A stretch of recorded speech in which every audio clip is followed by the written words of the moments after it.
This is Georgetown University. Over the past 225 years, Georgetown has grown to become one of the nation's premier universities, with a long history of academic excellence and strong Jesuit values. Over the same 225 years, Georgetown has had to adapt its curriculum and learning tools to best fit the needs of an ever-changing world. Who oversees all of these changes? The university's provost, currently Robert Groves. He's in charge of all the learning that goes on at Georgetown. You could think of him as the chief academic officer. Provost Groves is really good at measuring things and keeping track of people. He used to run the U.S. Census Bureau. And he's brought that mentality to Georgetown, where he has launched an initiative to measure the distinct outcomes of a Georgetown education.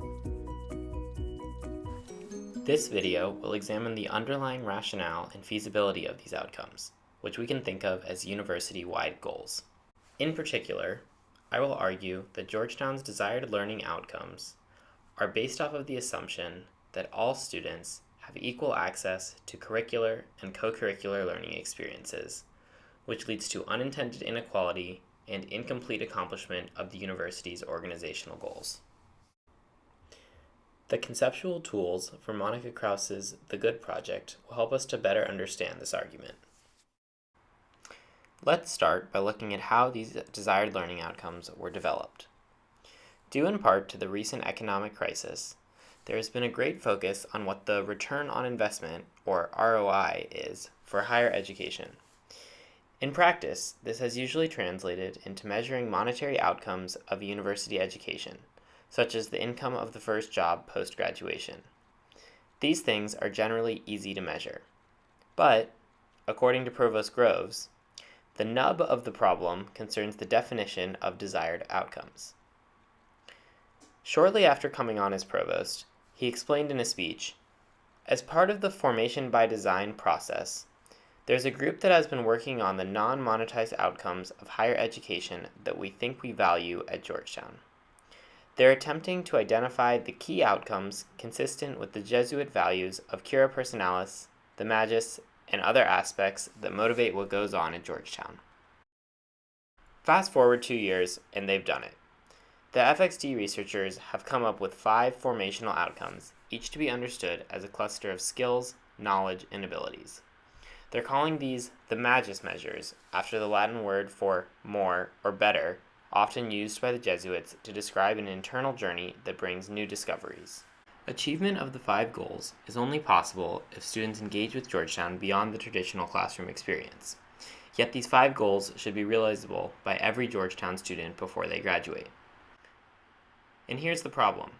The feasibility of achieving these outcomes is based on the assumption that every Georgetown student has equal access to curricular and co-curricular learning experiences. This is a false assumption and carries with it unintended consequences. Let's take a closer look at one area where this has been shown to be untrue: credit for advanced placement tests. In 2015, the average first-year student was coming into Georgetown with about 9 advanced credits. But there is massive variation.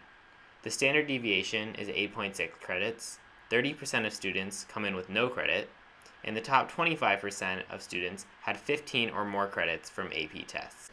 The way that the university system is currently structured, each 3-credit course should require about 9 hours of time per week.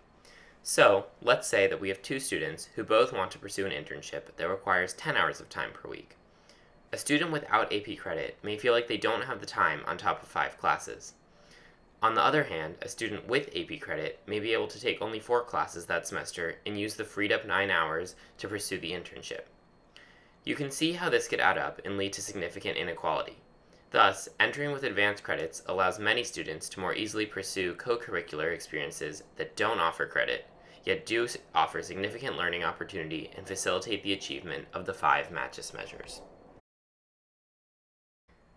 This fragmentation is what Krause might refer to as the unintended consequence of trying to achieve the goals of a project like the magis measures.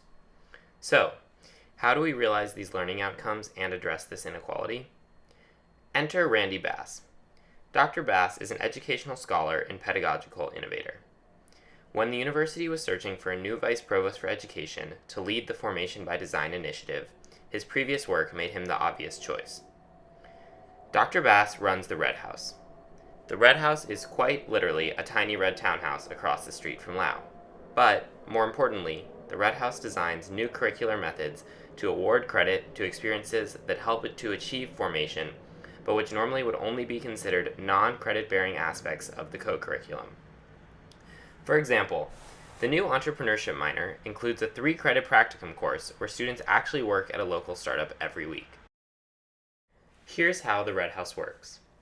Individual donors give money directly to the Red House. Funding does not come from broader university-wide advancement initiatives. Red House uses this philanthropy to fund various curricular projects. Any faculty member can submit a project proposal for review, and the Red House team decides which should be developed and piloted to students. And how does the Red House decide which projects to take on? They look at the goals, learning outcomes, proposed coursework, and assessment structure that faculty are required to include in their proposals. In other words, they review the same core elements that would go into a log frame for curricular projects. Back to our thesis. We've shown that Georgetown's desired learning outcomes, the Magis measures, are based off of a false assumption, which leads to inequality in student formation. But we've also learned that they're working on a solution. By awarding credit for traditionally non-credit-bearing co-curricular learning experiences, the Red House is helping Georgetown to reduce unintended inequality and fulfill the university's primary objective of a Jesuit-based formational education.